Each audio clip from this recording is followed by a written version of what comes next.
You're listening to the Future Tech Podcast with Richard Jacobs. Future technologies such as artificial intelligence, stem cells, 3D printing, gene editing, Bitcoin, blockchain, the microbiome, quantum computing, virtual reality, and exploring space are much closer than you might think. In fact, many early versions of these technologies are in play right now, and the companies that are using these technologies are the focus of this podcast. My goal for you, the listener, is to learn from these podcasts. You may very well learn something that may change the course of your life for the better, steer you towards a new career, or give you insight into addressing a thorny medical problem.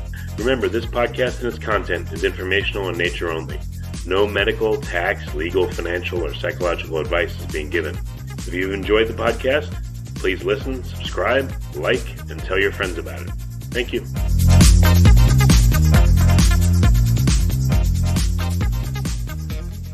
Good morning, good afternoon, or good evening, depending on where you are in the world. This is Tracy Murda with the Future Tech Podcast. Today, I am very excited. I have a special guest, Chris J. Davis, CTO of Filmio. Chris, thanks so much for joining us today. I really appreciate you giving us some of your time. No problem. I appreciate you inviting me on. So let's talk a little bit first on, for our listeners who aren't familiar, basically what I get is Filmio is a decentralized ecosystem or space that sort of facilitates the creation, the funding, and the distribution of film, TV, and VR projects, correct? That is correct. Okay. Well, I'm curious to know, because it is, such an interesting and sort of fascinating arena you're in. Tell me a little bit, Chris, about your background in the company and sort of your teammates and how you all got started in this space. Sure. I would love to do that. Just starting off with myself, I'm a classically trained artist and did stage acting and some independent film when I was younger, and kind of went in that direction to try to do film and TV as a career, and ran into a number of issues, especially at the time that I was doing this, which was the mid 90s. It really wasn't, you had to fit a certain mold, shall we say, and I just had a really bad experience with it, which you find is a common theme with people when you get into this industry, that there are a number of people who have had these moments with this industry that were very negative and not really based on talent or any of that stuff, but cookie cutter kind of ideas. And so I kind of moved off from that and went into development, funneling my creativity into creating things because I like to make things. And it came full circle 3 years ago when I found out about this fledgling idea that would become Filmio, of taking technology, which I love and I'm become very good at, and applying it to the problem that I myself had in my past, and trying to create other avenues for talented filmmakers and actors and other creatives in this industry to be able to explore these ideas and have a pathway, if you will, to success that they never had before, and then using something like the blockchain to bolster that, so that we can ensure fairness and transparency where we have today a sector of the market that is very much obfuscated and hard to understand. And being able to bring that to the table was incredibly exciting, and why I signed on in the first place. So do most of your supporting team members, do they also have similar backgrounds in terms of, are they creators? Are they, kind of that type, if you will? There's the creative type, and then there's the others like the rest of us. Sure. Now, I think everyone's creative in some way. Like everyone, there's that old adage that everyone has a great American novel in them, at least one. And I think that everyone has a story. Everyone has at least one good story that they want to tell. And that's kind of the idea here, is that if you have that good story and you work hard enough and you use the tools we're building, you have a better chance of telling that story. So as for the rest of the team, it's really split. It's really split half and half, with creatives and technologists who have deep experience in telecommunications and building massive infrastructure to deliver content. Well, let's talk a little bit more about Filmio. No, that's great. I want to know where the idea, further a little bit more about where the idea really came from to, dive headfirst into this. Sure. That in to our executive chairman, Brian Hertz, has a number of friends who are creators who are either veterans of the space and have left to go into academia. Like one of our co-founders is the man behind 52577 and did a lot of Hollywood type films when his younger days and is now working in academia. And he started hearing these stories from these people about the frustrations they were running into with traversing the Hollywood system, if you will. And it just occurred to him that with what we know about technology and how we've seen technology disrupt these older markets and create new avenues for, commerce and income as well as creation, that this is another one of those places that's ripe for disruption. And he knew the people to get it done. And so he kind of started talking to the rest of us, and we came together to form this idea of how we could use technology to level the playing field and really bring change to the industry in a positive way. So what is it that Filmio is solving? A number of things. We look at Filmio as a creative incubator, a market validator, and a distribution launchpad. Those are kind of our the three legs of our stool, if you will. And taking each one of them, the creative incubator, being able to take creators, either seasoned creators or people who are just entering that phase of their life, and bringing them into contact with fans and people who might want to get into financing films, giving them a place where they can interact and build a community around each other is very important and not something that exists today. So that is like the first leg of that stool. We use that community that we're building of fans and creators and makers, as we call them, people who run cameras and do audio and things like that, as well as investors. That community then becomes a market validator. It allows for, in the first time that we've seen, in a transparent and fair way, to allow a idea to be vetted by the crowd before money has been spent on it. Most today, when you look at market research and things like that, it's after a project has been created. They do focus groups and they sit down and watch the movie and they tell them if the movie works or not. But in our system, I'm sorry, go ahead. Go ahead. That's fine. In our system, the fans get in at the beginning, so you could put your log line even just up there, but more than likely you'll have a lookbook and you'll have maybe a trailer or a sizzle reel and you'll have a script or a treatment, and you get to have people start giving you feedback on it at the beginning and then going with you through the whole process. So you go from that initial moment to you have funding, and then you continue with that community that's built around your idea through funding, through production, through post-production, getting feedback the whole way until you hit the third leg of our stool, the distribution launchpad. So you now have a finished product and you have a built-in audience because they've been with you the whole way, and they're an energized and actualized audience because they've been with you the whole way. They're invested in the success of this project because they've been with you as you've been, birthing it, this trial and error that you've been going through. And that's something that doesn't exist today. And that's what we're excited about bringing to the market, is being able to go from beginning to end with this community around you, and really just use that as your launching off pad. And, if you can't, if for whatever reason your project doesn't land at one of the big, like Netflix or Hulu, or you get a distribution deal from a distributor, we have our own service that you can then use to distribute your film digitally through a distributed blockchain-based streaming service, which is Filmio Now, which is also exciting when you think about it's a fully integrated ecosystem, because if you have been following this project through its entire life cycle, when it's ready to be viewed, immediately because you're attached to the project and you go with it from each phase of its life.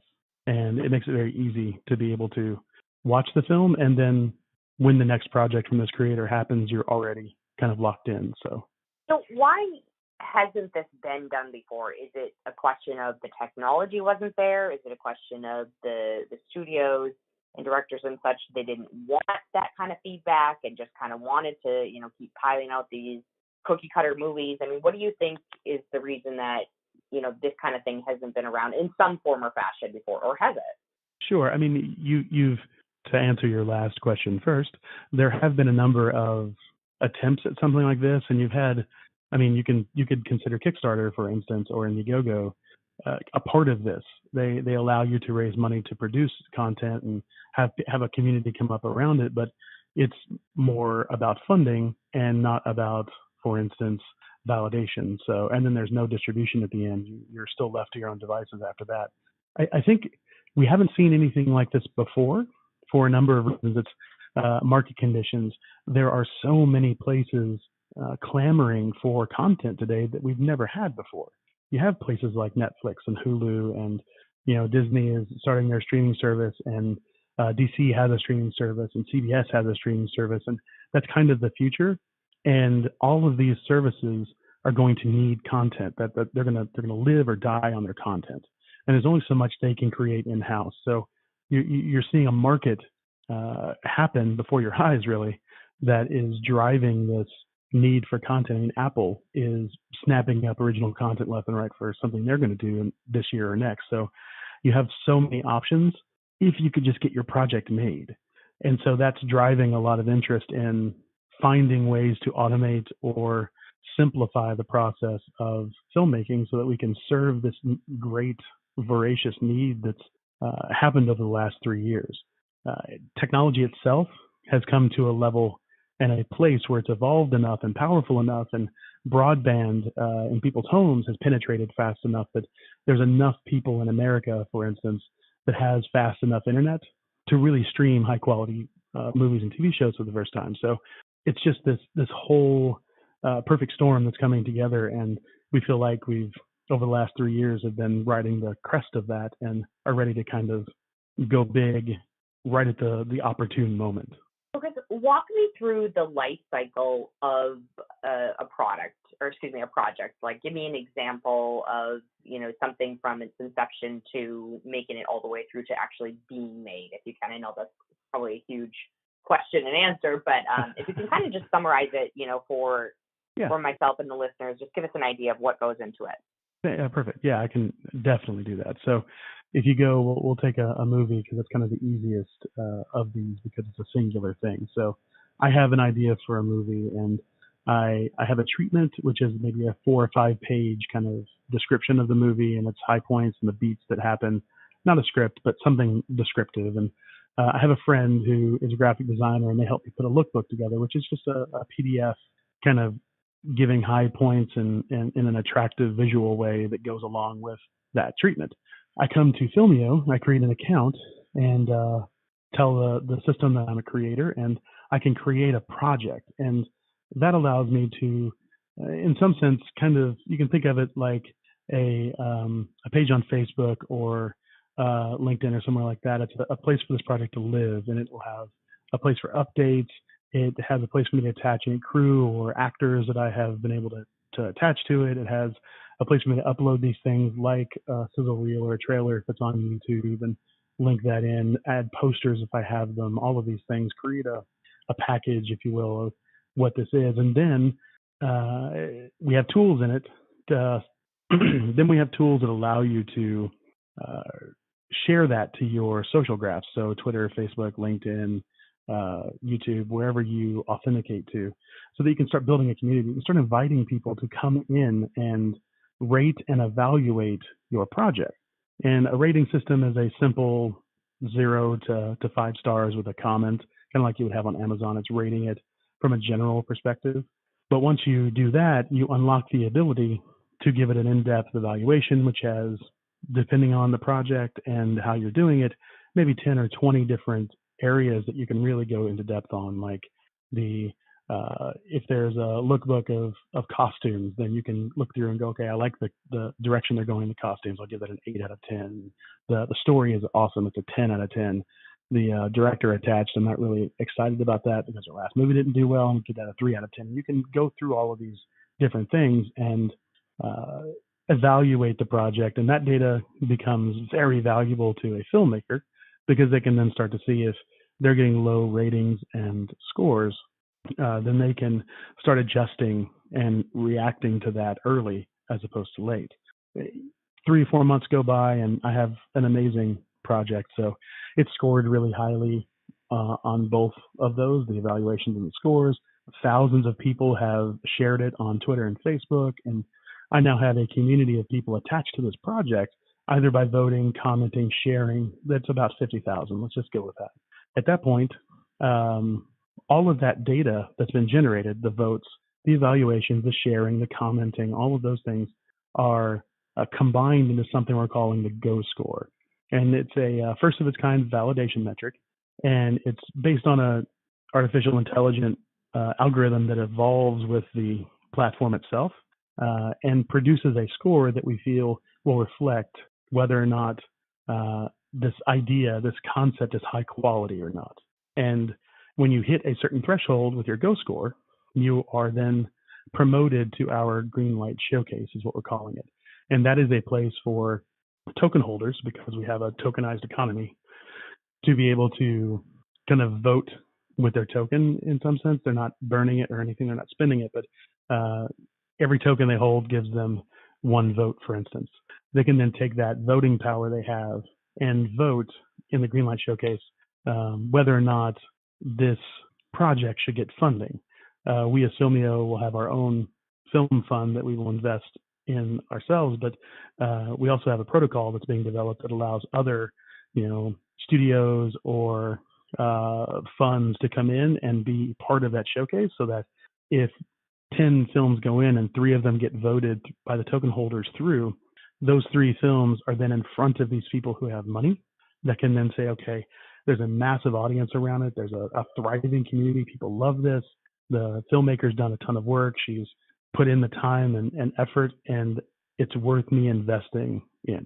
And then you begin the investment phase, which jumps off pre-production and production. And all of that still happens within pre-production, production. All those things happen within the confines of our system, because since your audience is there, you're going to come back as the filmmaker and continue doing updates and post pictures from set locations and interviews with the director, things like that, so you can keep your community engaged. At the end of this process, when you're done, you've gone through post-production, everything's finished, you have the ability to then take that finished product and put it on Filmio Now if you want to stay in the community, or if you weren't able to land distribution anywhere else. And the beautiful thing about that is the moment you hit the button to go, this is live, we can tell everyone who's ever had any interest in your project that it's done, that the filmmaker has done it, the film is ready. In fact, you can watch it, and then you can immediately go and spend a token or two and watch that, which then gives more feedback, more data, and then income to the filmmaker that they can then turn around to use to invest in their next project. So I think that's as succinct as I can get on a very complicated system. Yeah, no, that's incredible. And man, I've got like so many questions and so little time here. I guess first of all, so who should get involved? I mean, is it your layperson? I mean, tell me a little bit more about the token sale and who's buying, who can buy, who should buy. Sure.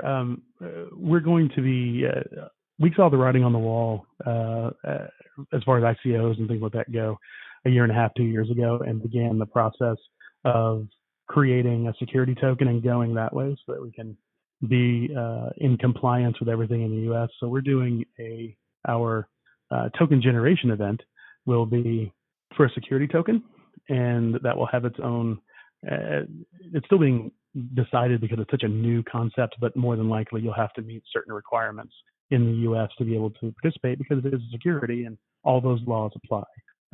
But we're doing a dual token model. So we have a security token that's being sold in our STE, and then we have a utility token that is going to exist inside of our ecosystem that is earned by your activity within the system, and then it allows you to then spend that to do actions or get pro accounts, or especially if you're a filmmaker, you want those fan tokens, as we're calling them, so that you can use them to pay for services within the system. And fan tokens are what allow you to vote in the showcase. So as a fan or an investor, you want as many of those as possible so that you have as much weight as possible to your vote. So what did I see are you guys doing at Sundance this year at the end of January? So we are going to be there as part of a chalet. I think it's the Crypto Chalet, funny enough. There's an event there, and we are co-sponsoring, and we will just be there talking to filmmakers and trying to. We've just come out of stealth, and so this is our first foray into really talking to the filmmaking community about who we are and what we do and why we matter and why we're excited to work with them. And so the first shot at that is going to be Sundance, and we'll be handing out cards and we're hoping to create a group of filmmakers that are going to help us. There'll be insiders, if you will, that can answer questions, and we can really kind of refine our vision and the platform that we're building to a razor's edge by using feedback from them. So that's kind of the first foray into that. And then we're doing South by Southwest later in the year as our second big event. Wow. For filmmakers. Wow, those are two really big events. That is exciting. Have you ever been to either one? I have been to South by a number of times. I used to live in Texas, so I used to go all the time. But I've never had the privilege of going to Sundance, but I believe this is my year. We still haven't decided on who is going, but I'm really hoping I get picked to go. Dress warm. That's incredible. Congratulations on both those events are huge, and that's going to be some great exposure for you. Well, in just this last minute or so, how can people get involved? How should they get involved? Reach out to you? What's the best way? Sure. To begin with, to build on the question you had earlier, everyone should be involved. If you care about seeing stories that matter, producing stories that matter, or financing stories that matter, this is your shot to do that. Hollywood has, for better or worse, kind of gotten into the sequels, remakes, and high-budget superhero movie phase of its existence. And so the smaller stories that matter, that really are compelling, are getting made less and less. And if that bothers you as much as it bothers me, this is the moment you've been waiting for in some sense, because those are the stories we're really targeting, the ones that are in smaller budget and really tell stories people are passionate about and that can change the world. So that's everyone: grandmas, doctors, lawyers, Indian chiefs, the whole 9 yards. Anyone can get into that. So to do that, you just need to go to our website, which is film.io. And there are a number of places there where you can request access or request info and get signed up for our mailing list, so the moment we're ready to move on the token sale, and the moment we have the ability to bring you into the platform and start creating the content that is going to change, hopefully, people's lives. Well, Chris, thank you so much for your time today. This is an awesome bit of information, and I really do wish you guys some good luck here at Sundance as well as South by Southwest. Keep us posted on what's going on and ways we can all join and help. Thank you again for everything you've given us today. Again, for our listeners, this was Chris J. Davis, CTO at Filmio. Thanks again, Chris. Thank you. Thank you for everything and your time. All right. Have a good one. You too.